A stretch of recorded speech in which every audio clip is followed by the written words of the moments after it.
Hello, and welcome to the final panel taking place during this year's all-virtual Alumni Week at Harvard Chan. My name is Jennifer Ann Bishop. I'm a Chan alum who graduated with a Doctorate of Science in 2009. I'm currently a Senior Advisor in the Office of Disease Prevention and Health Promotion at the U.S. Department of Health and Human Services. I also serve two roles within the Harvard Chan School Alumni Association, where I'm currently the president of the Washington, D.C. area alumni chapter, and also a member of the Alumni Weekend Committee.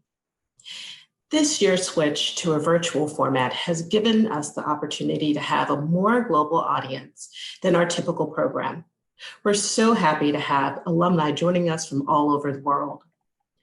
Today's panel touches on the global perspective of the pandemic and gives us an opportunity to hear from three fellow alumni working on COVID response internationally. In this week's programming, you may have read about or heard about the Harvard Chan Frontières. These are 5 of the school's strategic and research priorities. They include reimagining aging, overcoming violence, confronting climate change, cultivating well-being and nutrition, and conquering epidemics. We'll include information about Frontières in the chat box and in follow-up emails.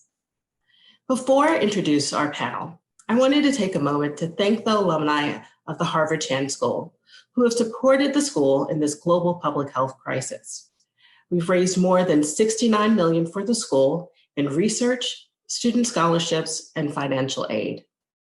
In addition, alumni gifts have gone to the COVID-19 Response Fund and the Student Emergency Fund, helping to support students caught in the pandemic-related financial crises.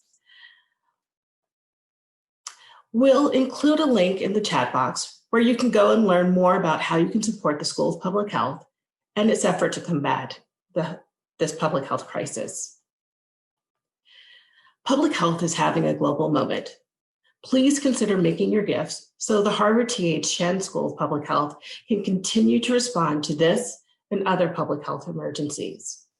Now, I'd like to introduce our panel.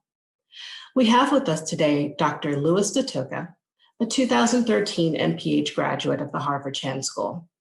Dr. de Toca is currently the acting First Assistant Secretary with the Australian Department of Health and leads the Australian government's primary care response task force for COVID-19. Dr. de Toca is joining us today from Australia, where it's 1 a.m., so thank you. So special thanks to him for joining us for this discussion in the middle of the night. Next on our panel is Dr. Mohammad AlSeaidan, who graduated from the School of Public Health with a doctorate in 2016.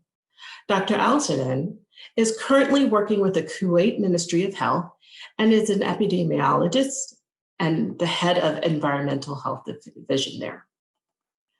Our third and final panelist is Dr. Bhargavi Rao, who earned her MPH from the Harvard Chan School in 2005. Dr. Rao works as the clinical team lead in the COVID/malaria and infection disease unit with Médecins Sans Frontières. We're grateful to have such a distinguished panel with us today, and they represent just a small fraction of our global community that's currently located in over 120 countries worldwide. So let's get started. My first questions for all of our panelists. Can you share with us a little bit about your position or what your position was prior to the pandemic outbreak and what your personal pivot was to focus on COVID in early 2020? So let's begin with Lucas. Can you answer that question for everyone? Yeah, thank you. Really happy to be here. So I think it wouldn't be dissimilar to a lot of people's experience here, particularly public health professionals, how we had to rapidly, completely pivot and switch to what we were doing to COVID focus. My normal role, my substantive position is in the Indigenous health area of the Federal Department of Health in Australia, and I focus on overarching Indigenous health policy, particularly child and maternal health initiatives and sexual health. I originally was working in a task force looking at the syphilis outbreak across the northern part of the country. So somewhat involved in communicable disease management, but more about working in that social determinants context and trying to improve comprehensive primary healthcare services in the Aboriginal and Torres Strait Islander communities. In January, February, when we started to shift to this COVID-focused environment, I got involved from the perspective of trying to work on the preparedness of Aboriginal and Torres Strait Islander communities as the pandemic approached, and then gradually, and I think that was the tension at the beginning. We thought we could do a bit more than usual, just work a bit longer and do a bit more COVID while keeping all the business as usual work on the side.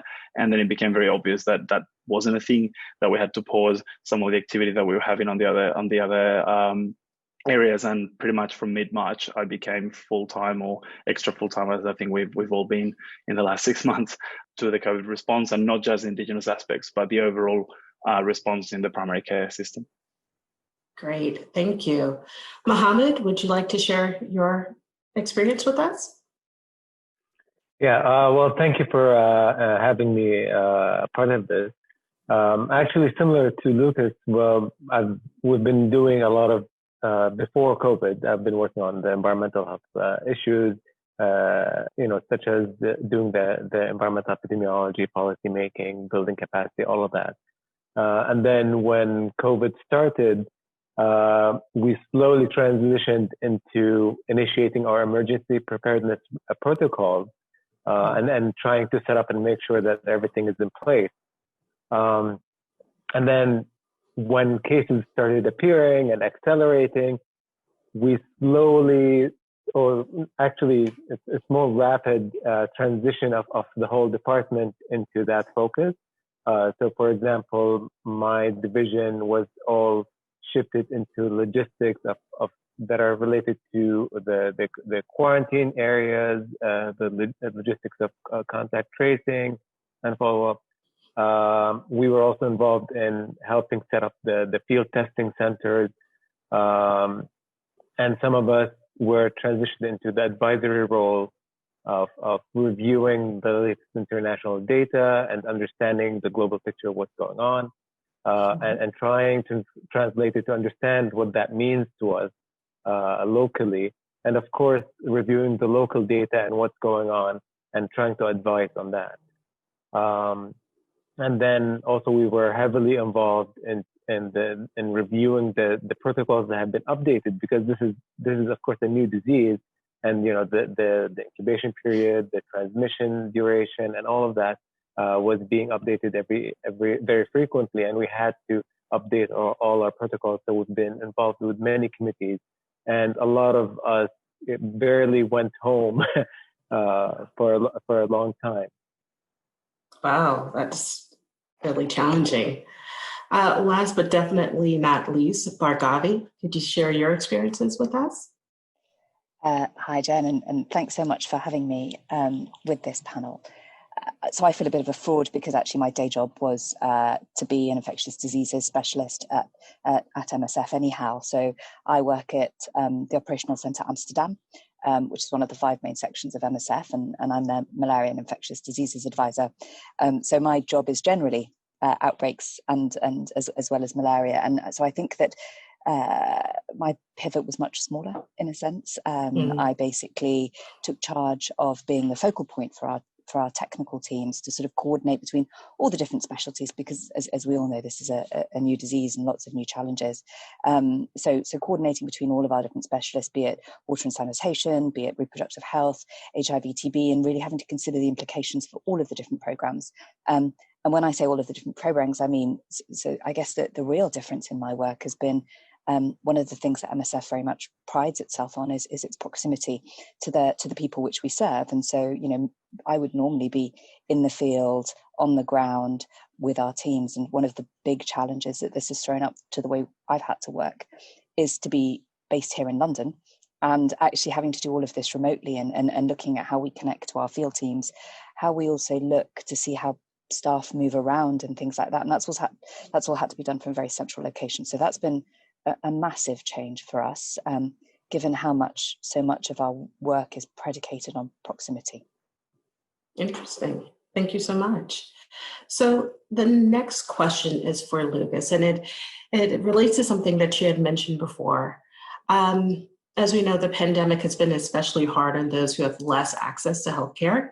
And Lucas, you work with Indigenous communities in Australia who already have a gap in their healthcare. And then when you add the pandemic on top of that, they're especially at risk. Target populations often need targeted responses to public health issues. What was your approach to working with this community, and was it successful?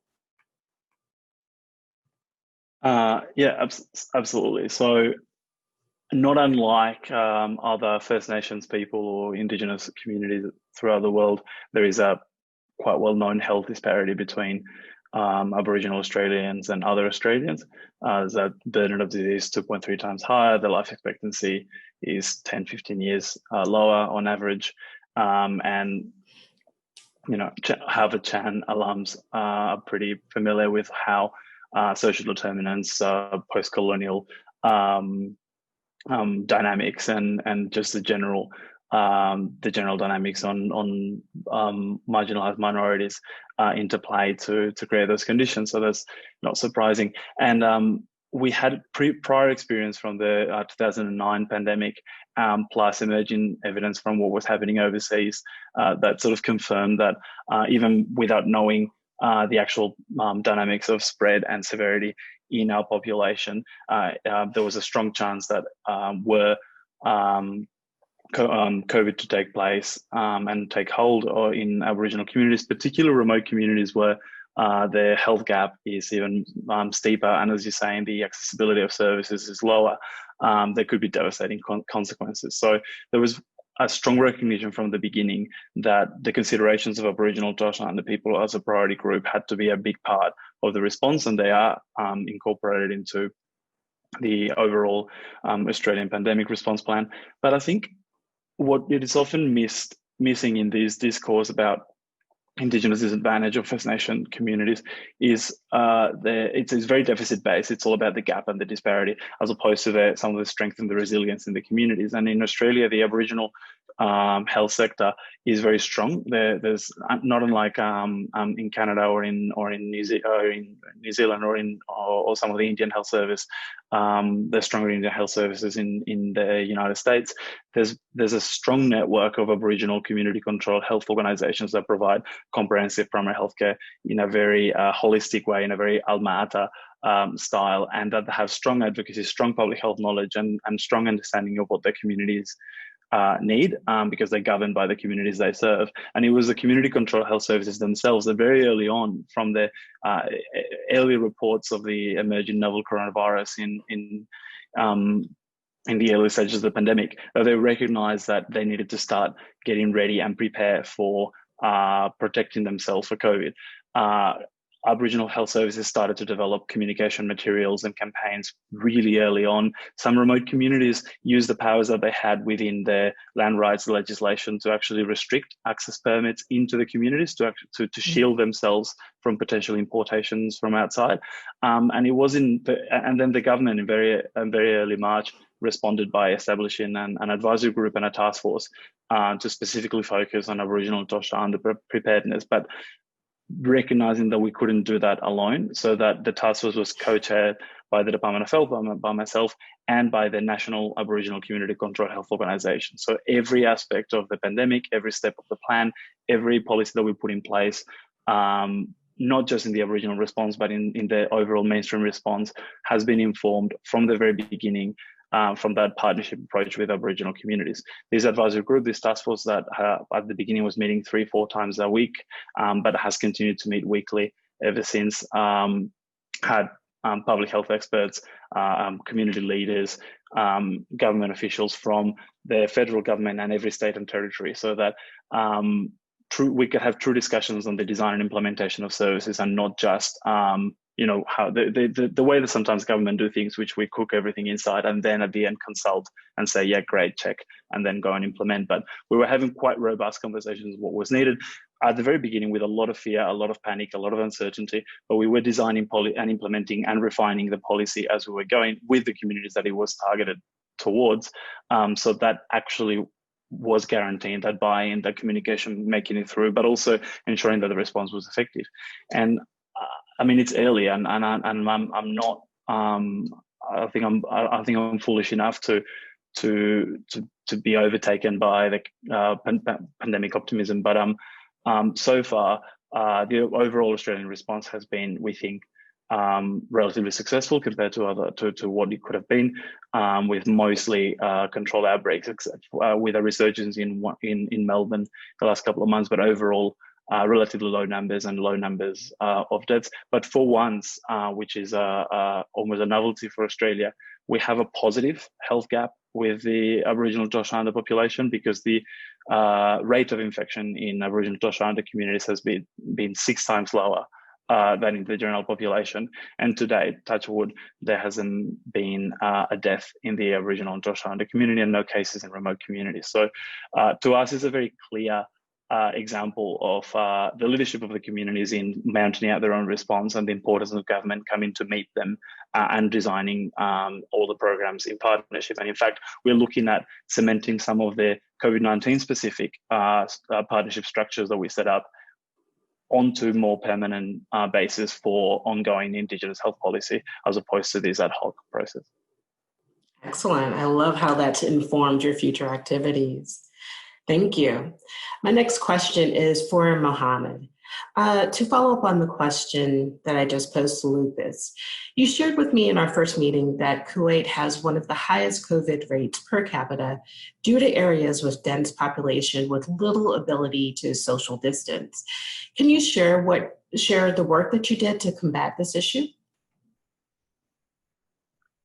Yes, actually, just to put things into perspective, Kuwait is a very, very small country. It's as big as maybe one state or maybe or so, and there is a very large migrant population that are working with companies and that are contractors in different sectors, and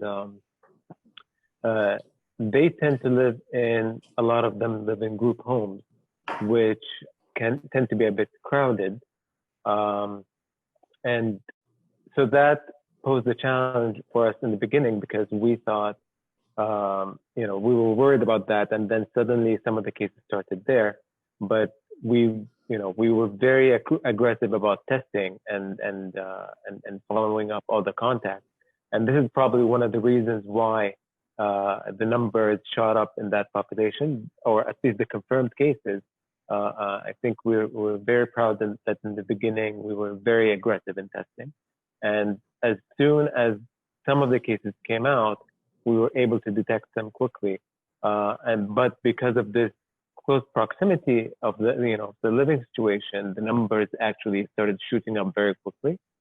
And I remember there was a period where we had a reproductive number of 5 or something at that time. And instead of taking an individual-based approach where you'd find a case and then you find the contacts and you go and isolate the contact, we had to be more creative and take more of a group approach. So what we did is we established larger institutional quarantines, and if there was a case that was detected somewhere and there was a contact in such a living a crowded living area, we would try to move a large group of the contacts into the wider space institutional quarantines to reduce the probability of transmission among that group. This was, of course, very challenging for them, because it would be very difficult for someone to leave their home. But instead of taking a few contacts and leaving everyone else in a crowded condition, we had to try to space everyone out to reduce that transmission. And with that, there was some increase in admissions and mortality, and that after that we had to resort to move to a more general approach, which was the lockdown. So we had to combine both. We had to combine the institutional quarantines where we had to migrate a larger group of people to space them out, and the countrywide lockdown. And when we did that, we were able to give ourselves a chance to further build our healthcare capacity. We were able to transition a lot of our general wards into COVID wards. We were able to expand our field hospitals, and we created multiple field hospitals to be able to take in more patients. And luckily, at some point, the cases started slowing down, and I think this was successful to an extent where we were able to reduce all the mortality and all of the admissions. And after that point, even the ICU numbers started coming down. The occupancy started coming down. So this was one of the main challenges that we faced, and I think we were lucky because that group of that community group is generally a younger group, so the health impact was very minimal, and I think we got lucky from with that, and I think this should be emphasis for further future strategic planning when it comes to such situations. Excellent. Thank you so much. Our next question is for Bhargavi. With your work with MSF, you've seen firsthand multinational COVID responses. What are some takeaways from successful responses that you've seen, and what lessons learned that you could turn into advice for countries who may not have gotten it right during the first wave of COVID? Excuse me. So I think I might sound a little controversial here, but I think that I think country comparisons are really not necessarily very helpful. I think every country is having its own epidemic, right? And I think that as Lucas pointed out, and within that, subgroups are having different responses in different areas. And I think that I think it really is up to each country to sort of characterize the disease within its own borders, and not necessarily look to comparisons. Because of course there are certain public health principles that we use for outbreaks and we use for epidemics, but this has clearly superseded that. And I think it's quite interesting for me to look at some of the countries. So I cover countries from Venezuela to Myanmar as part of my portfolio, and everything in between. And really looking at the different countries has been incredibly interesting, both whether they're in refugee camps or areas of chronic conflict. And what's certainly true is that sub-Saharan Africa is really not seeing the explosion that we expected, right? Yeah. And there are many thoughts about that, and we frankly just don't know. But I think what is also true is when you say like successful COVID response, what does that actually mean? Because in many of the countries that I work in, the economic hit has been much bigger than the health hit, right? And actually it doesn't, and actually if you're measuring this in terms of COVID deaths or COVID numbers, what does that really mean for those campaigns that have then, the other disease campaigns that have been cancelled, right? So one of the biggest single epidemics we're dealing with at the moment is measles in DRC. Right, huge, one of the largest epidemics of measles ever seen, and yet it gets zero media attention. Right, TB and malaria have not stopped exerting their horrendous toll, and every time we ignore those disease programs, that is not successful either. Right, and so I think that I think it's very hard to say success or not success in a sense. I think what we have to start thinking about is, how do we make our COVID-19 responses? How do we start to integrate that into business as usual for healthcare systems? So how do we ensure services are kept going for those genuine life-saving diseases, be it malaria, pneumonia, diarrhea, TB? In the countries that I work in, it might be different in others. How do we ensure our healthcare workers are kept safe? Because again, in the countries I work in, that healthcare workers are a valuable commodity when there is one surgeon in the whole of North South Sudan, right? And then importantly, and I think Lucas made this point really well, is how do we ensure that we are engendering trust in communities and people, right? So that people believe in the science, that people believe that when this vaccine comes out, people will want to have it. And for me, those are the signs of success, in a sense, that we need to see as we go forward. How do we start doing those things? Great points. Thank you. So the next question's for each of our panelists, or all of our panelists. I think it's human nature to highlight successes, but I think a lot can be learned from our mistakes. Are there any lessons learned from unsuccessful actions or examples of where you've had to shift approaches midstream that you can share with us? Lucas, you can begin. So I think, and continuing from what Bhargavi just said, which was brilliant. I think in itself, it's really hard, and I don't think we've done it well anywhere. I definitely haven't done it well here.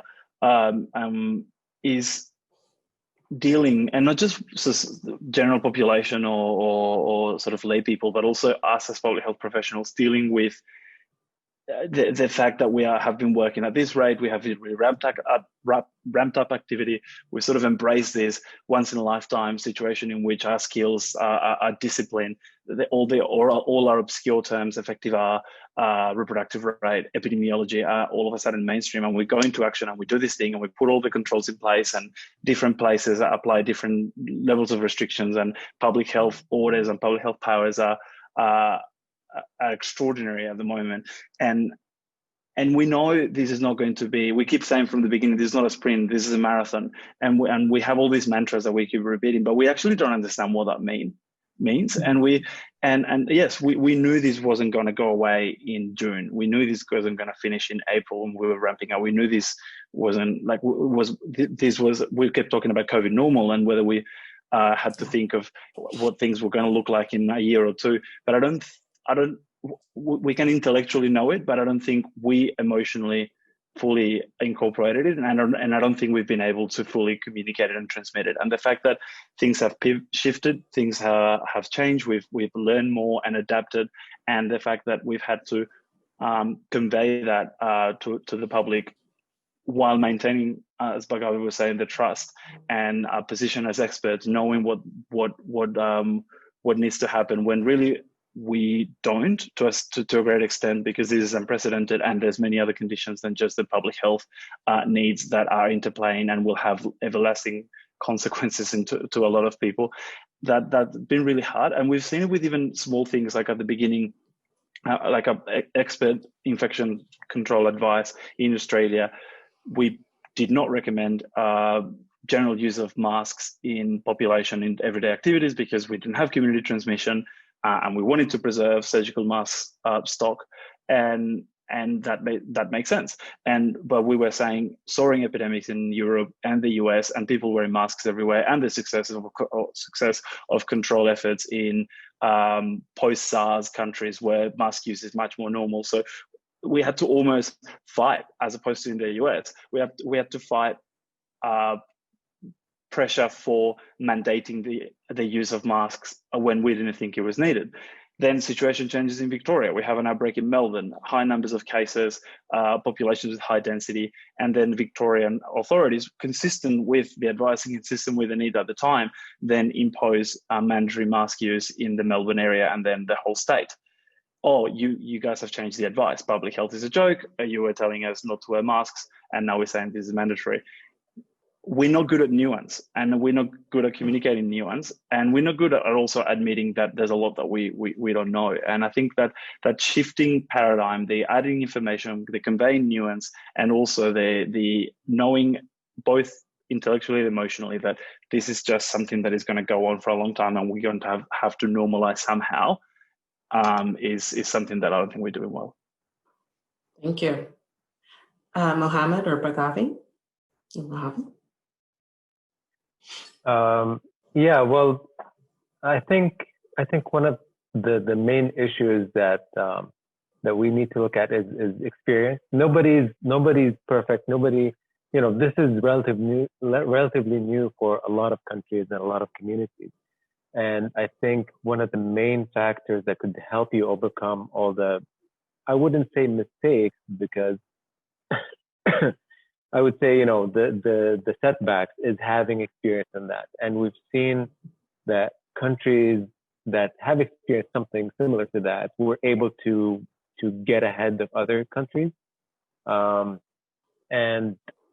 some of them who actually faced such pandemics, such the outbreaks like the MERS-CoV and all the other outbreaks, might be able to be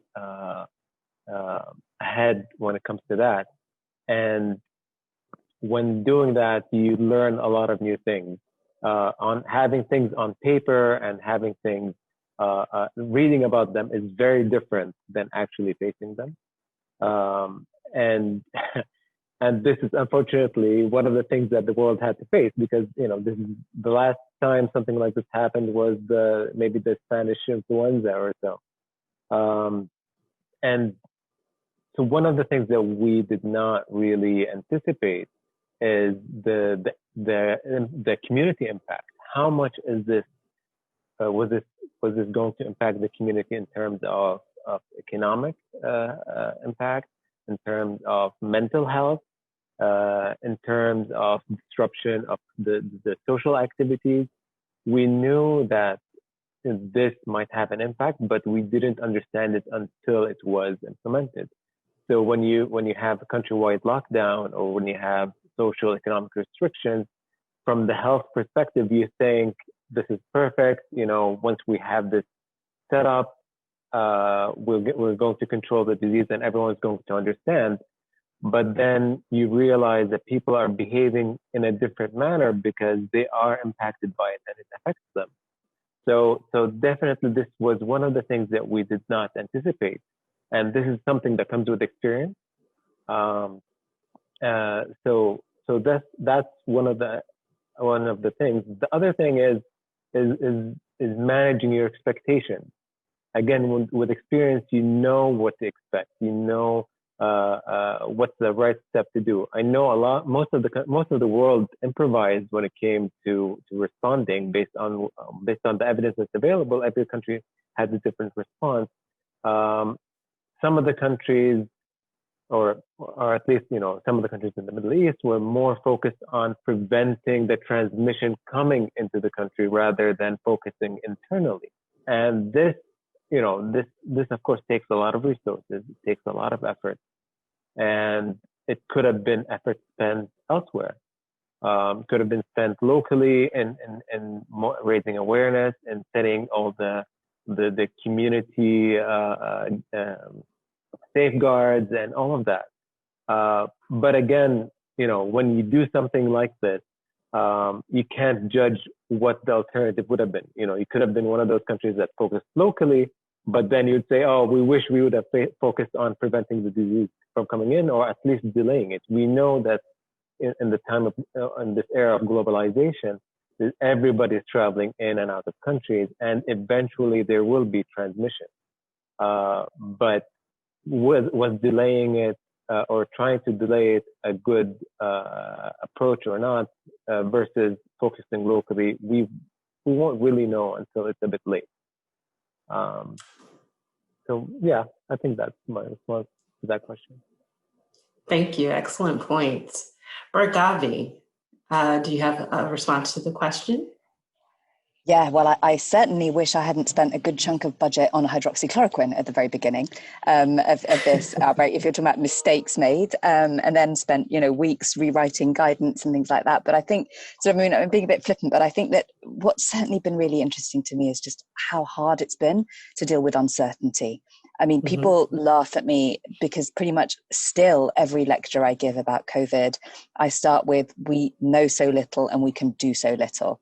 And that impact of the uncertainty is really difficult. And I've seen with my colleagues in the field is is having to give one set of advice one day and then next week to either patients or ministries of health or whatever to then change or to say I don't know is actually very difficult, and it's undermining, and it's a very uncomfortable position to be in. And I think one of the things we're having to get really used to being is being comfortable with being uncomfortable, in a sense, right? Is just not knowing and accepting that we have to be agile, accepting that we're going to have to update, accepting that, I mean, as Lucas said, we did exactly the same thing, right? No one should wear masks. It might even increase transmission. And then look, now, of course, some of these messages get through. And then now when we're telling people to sort of wear masks all the time, past tweets of mine are coming back to haunt me. So I think it's having that courage to say, this is evolving, this is new, I'm uncertain, and I have to be very comfortable with being that uncomfortable. Thank you. Excellent points. You also provided a perfect segue to my next question. I'm going to shift and ask another panel question. In the United States, there's been a great deal of misinformation about COVID, which is leading the resistance for it to be taken seriously. Can each of you talk a little bit about how important communication was in reducing the spread of COVID-19, and what role, if any, did the spread of misinformation play in your efforts to address the pandemic? And feel free to share any communication success stories, because we'd like to highlight good stories. Lucas, feel free to start. I was wondering if I wouldn't be the first this time. And then by the time the others answer, I'm like, oh, that's a really good point. I should have said. Well, so I sort of alluded to that before a little bit, that public health has emerged from the shadows in a way. Like we are the side of health that often gets there. Oh, you're a doctor. What do you work on? Oh, public health. So you're not like a real doctor. And then if you add to that a layer of public servant, I don't know how it's in other countries, but in Australia, public servants are neither heard nor seen. It's the politicians who do the talking and all that. All of a sudden, we were thrusted upon this like stage because the chief medical officer, the chief health officers are the authorities and have the powers under the biosecurity determinations to actually do the things. So we were doing daily press briefings and Facebook weekly top 3 questions videos, and do not read the comments on any Facebook video on this that you've appeared on, because Facebook is a dark place and full of terrorists. And so I think this, and that goes to what we were saying before, that good public health professionals at least are quite comfortable with changing their position and their approach as new evidence emerges. That's what we do. That's what we learn to appraise studies, which, by the way, has gone down the window with the sort of pre-publication, preprint, non-peer reviewed tsunamis that we've been getting, that in many cases haven't been great. But doing that and that learning on the go and adjusting the science on the go, while at the same time having to often with little training appear and be the face and be the spokesperson and convey that trust that people need, because people were really freaking out, and you get this weird situation in which, especially like we're all working in the thing that everyone's life has turned into. Like everyone's life has been turned upside down for COVID, and everyone's involved in all of this, and we are the privileged ones who have jobs and can work on this, but you're working 16, 17 hours a day on this thing that is what everyone is talking about. And then I felt you develop almost a symbiotic, empathetic correlation to the mood of the country, because it's the amount of panic stakeholders that you get, the amount of angry calls, the amount of letters that you need to answer. It's completely correlated to the mood of whether people are feeling good or feeling triumphant or feeling scared. And it was horrible in March and April. Then our numbers were looking really good in May and June. So COVID was over. Why we even need it? And then Victoria exploded, and then everyone's scared again. And this is this strange up and down, which I'm not really answering the question at all. But it's just sort of reflecting on that shift in space from very measured public health communications, official government advice, this is what the expert panel has recommended for the listing of this drug into the public register, to then having to not only provide as truthful as you can, as evidence-based, as updated as you can, but also comforting information for people who are scared when you yourself are going through all of that. In terms of actually successful examples, I think what I talked at the beginning of the first question there, a lot of the communication with First Nations people that we did was we ran through the advisory group what the key messages were, and facilitated the visual poster type of media that was needed. But then the actual delivery of the messaging, adaptation to local context, translation into local languages was done by each of the community control health services, so that it was from community to community. The federal government was only providing the sort of substrate for that to happen, but then the actual delivery was happening at that level. We haven't found a magic bullet, and in fact, magic bullet thinking or silver bullet thinking is what they're doing. You have to almost saturate all the different vehicles you can. We had to do traditional media and ads for certain demographics. We have to do Facebook, as scary as it is, for other demographics. We have to do face-to-face community-based messaging, reaching vulnerable groups, multicultural, cultural, and linguistically diverse communities, migrant, refugee groups in cities. We had to shift because initially it was all very based on community organizations and the so-called leaders, but who are those leaders? And again, a reductionist approach of considering, oh, let's communicate with the migrant community from X region, and we talk to a couple of leaders, and that's it.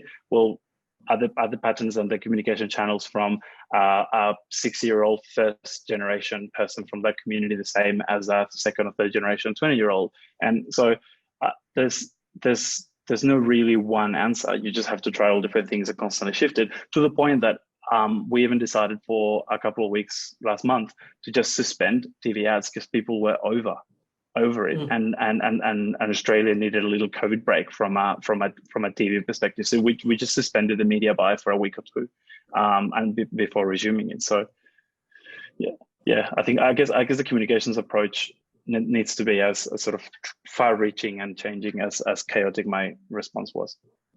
Well, thank you so much. Mohamed, would you like to respond to the question? Yeah, well, you'd think that the age of social media and Twitter, WhatsApp, and Instagram are going to help, but in the end you realize it's just a nightmare, because all these tools can be used in a way that's not very constructive. But they can be used in a way that's constructive, of course. But in a time like this, they have to be used very strategically. So, for example, there was a lot of, I can't even count how crazy the misinformation that was out there, and trying to deal with it. So for example, we had some reports of people are saying, or trying to spread the word that COVID is not real. If you test positive, it's just a conspiracy. And if you test positive, you should just go out and about. You should mingle. It's fine. And when you hear something like this, you feel terrified, because if this is spreading to the extent that it got to you from a random person, then you know that this message is way out there in the community and everybody's sharing it. And that's a problem. And in communities where you have to, with the access to global media and global and the internet and everything, you have a certain group that goes and translates health information, mistranslates health information, and transmits it through your community. So, for example, you have a picture saying that COVID mortality has dropped from 14 to 5%, and it's probably, I'm just giving a hypothetical example. Somebody would say, this health authority actually said that COVID is not really that lethal anymore. we should reduce our alerts, we shouldn't do this, and then this message also gets transmitted through social media. One of the main issues that is out there that could affect the communication is having conflicting messages. You have people who have a significant community role. They're big figures in the community, and you have some of them provided. Some of them are coming out wearing the mask, showing that they're doing social distancing, while others are doing the exact opposite and speaking against it. And these mixed messages can make people distrust what the official health authorities are telling people and advising them. So that's definitely one of the main challenges of misinformation out there. But I think in the end, what we should learn from this is that it's very important to communicate with the community leaders and the public figures, and actually give them more time and attention to have them on board and understand their point of view, and understand why, what's their view, how their communities are perceiving the issue, so you can have a more organized communication with the public. Thank you. And Bhargavi, would you like to respond to the question?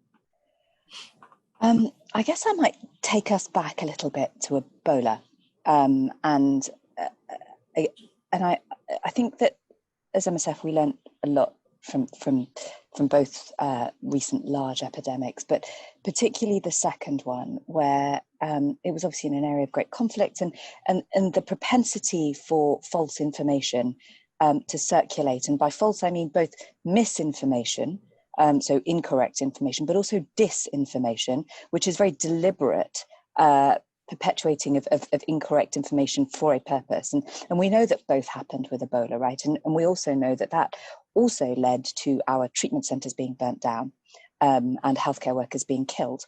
And that's the, we had to learn a lot from that sort of experience.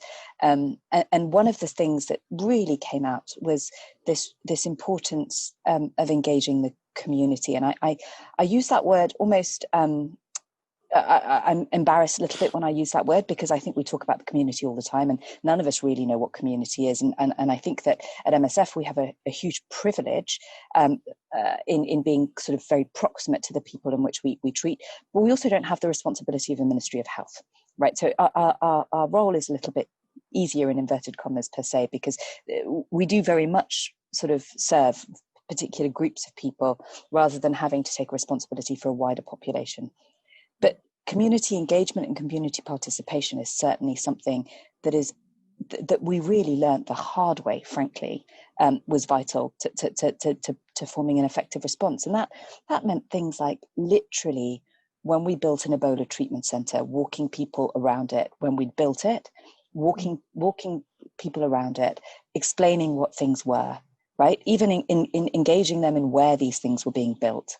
To just show that this was actually a hospital. It wasn't some sort of awful place where white doctors took people to experiment on them, right? And I think it is sometimes getting down to literally those sorts of basics. We talk often about community leaders, but I often, whenever I go to places, I often just don't know who those are, quite frankly. And I have to say, as a woman, it's almost always a man. And actually, I find it much more interesting to engage mothers groups at a health centre, for instance, and actually sort of, and it is about talking. We now include an anthropologist in every single one of our emergency outbreak response teams, because that is the level of I think, engagement we need to have with these, with understanding that the way in which disease plays out is only part due to any of those infectious diseases parameters, but really important to understand the sort of the social and cultural principles. And so, for instance, with COVID, what we've also done is we've done a community assessment of beliefs and trust in all of the communities in which we are now working, to understand, in a sense, what people wanted. Did people want to shield communities? Did people want to have home-based isolation? So in a refugee camp in Ethiopia, which is mainly South Sudanese refugees, it came across really clearly that family was very important, right? And so people did not want to be isolated away from their families. And so we may need to look at family-based isolation there, or family-based care, right?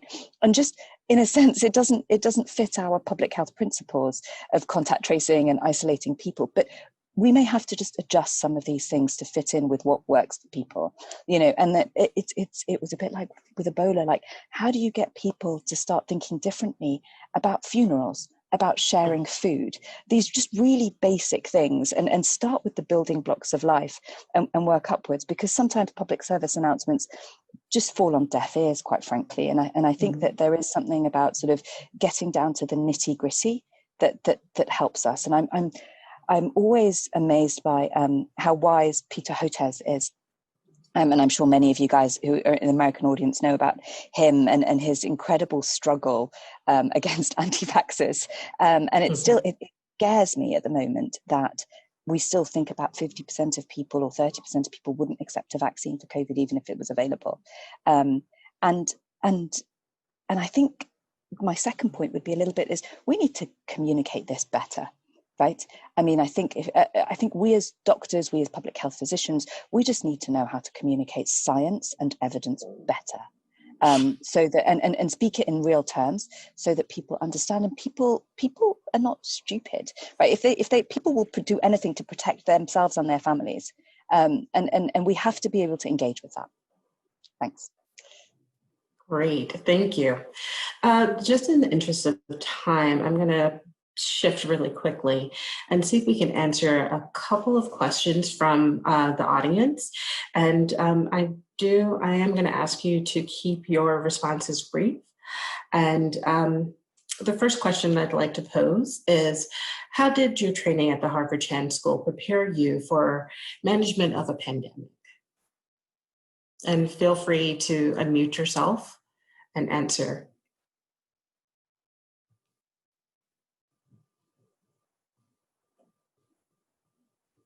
Sure, Lucas, go ahead. I wasn't raising my hand. I was pointing at my colleagues so that I don't always say the first. But okay, yep. So I think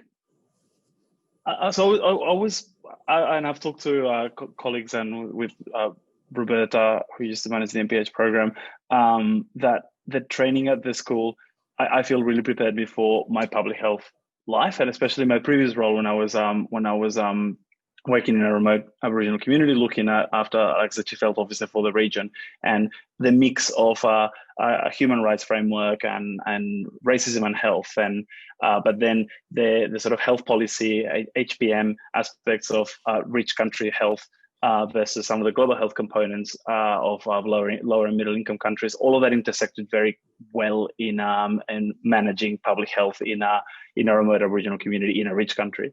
And I felt that was a really good training for that role. I didn't really focus on health emergency management or humanitarianism. It was more the health systems reform and development side of things. But I think those experiences really build into my capacity, or lack thereof, but my sort of confidence and adaptability to be able to work in this space. So I don't know. I can't point, or I could, but that would be a very long answer. But I can't point a very specific parts of my training that prepare me for now. But I think the overall perspective of the breadth of public health, the adaptability, the curiosity, and the capacity to just reach out to networks and try to work out things for complex problems, that definitely was heavily influenced by the school. Excellent.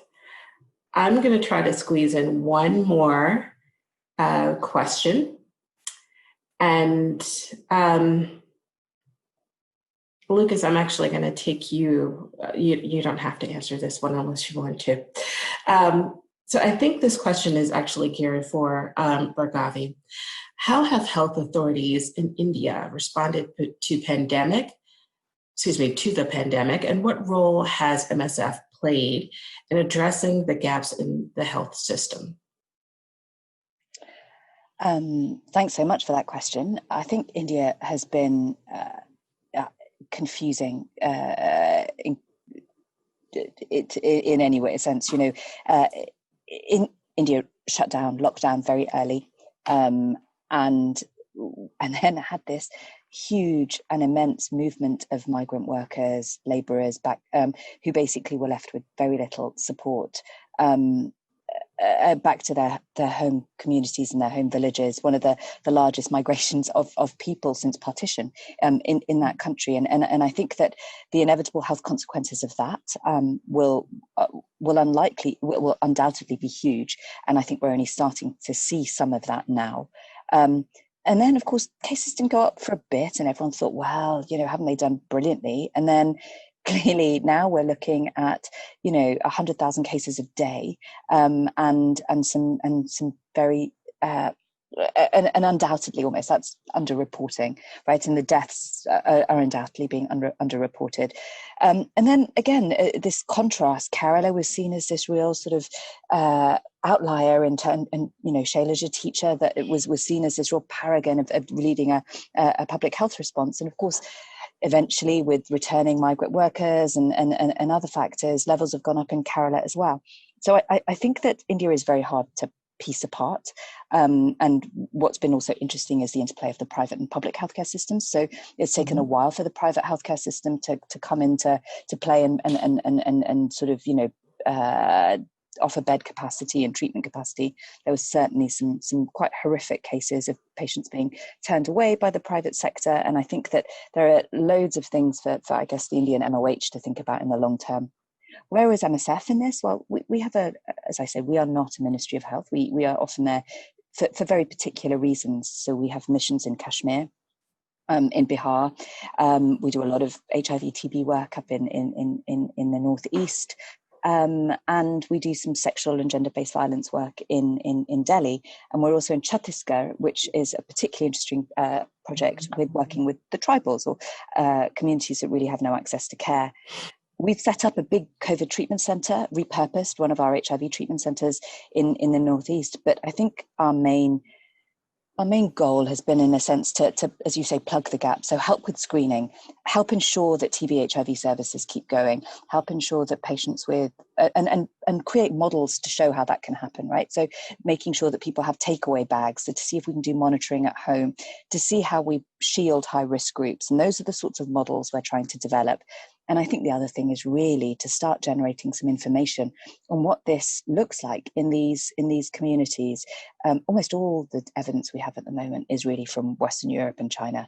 And so I think there's a real role for us to also start to document what this disease looks like in different communities. And that's what we're trying to do, not just in India, but in other places as well. I know we're nearly out of time, so I'm gonna stop there, Jen. Thank you so much. I'm actually going to pose my last question to Mohamed. I want to get a sense of your thoughts about the future. What do you see happening next in terms of your individual COVID response? What do you see happening from a global perspective? Yeah, so as things as they are right now, it seems that it's going to be longer than anticipated, right? And everyone is waiting for that vaccine. And of course, that's going to take some time because, there is nothing on the market yet. And by the time there's production and the vaccine reaches the countries that are non-producing countries, it's going to be also taking some time. And then by the time you implement it and to help those who are vulnerable, the elderly, or you have to plan, of course, a lot of these countries are planning to decide who gets the vaccine, but by then it's also going to take some time. So until this happens, we need to keep holding up the fort and we need to keep shielding those who are vulnerable.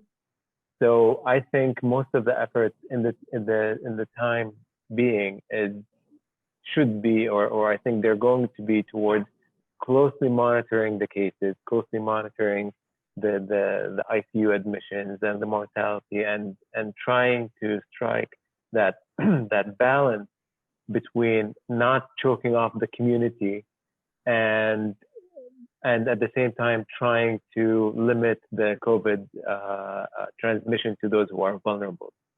I'm sure there are a lot of countries who are in a similar situation, while there are others that are going to have even harder time getting the vaccine or the treatment or whatever the comes down the way, down the road.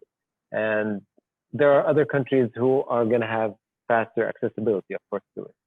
But I think this is going to be the challenge of how long can we keep protecting those who are vulnerable or not. And I'm sure there are going to be some communities who are going to develop some sort of temporary or partial immunity because the disease is probably spreading or the infection is spreading among them, but it's not reported due to lack of resources, due to all these issues. So, and we've been hearing some reports that a lot of countries have been hit hard, but they're underreported. And at the same time, there aren't many mortalities that are going on there. Yeah. So, and I think this is definitely interesting to look back on in the future, but, I think going forward, we just need to hold on until we're able to protect those who need protection. Well, thank you for your response. And this concludes our panel discussion. I'd like to thank our panelists for joining us today and for our audience for listening in from around the world. This was the final live panel of Alumni Week, but tomorrow there'll be 7 lightning talks for alumni on their personal stories on COVID response. Those will be released via email. Thank you again for joining us. And as a reminder that a video of this panel and all other panels will be available shortly on the Alumni Week website. Finally, if you're interested in helping to plan future Alumni Week programming, which will hopefully occur in person next year, please email alumni@hsph.harvard.edu. Thank you for watching and have a great day. Bye-bye.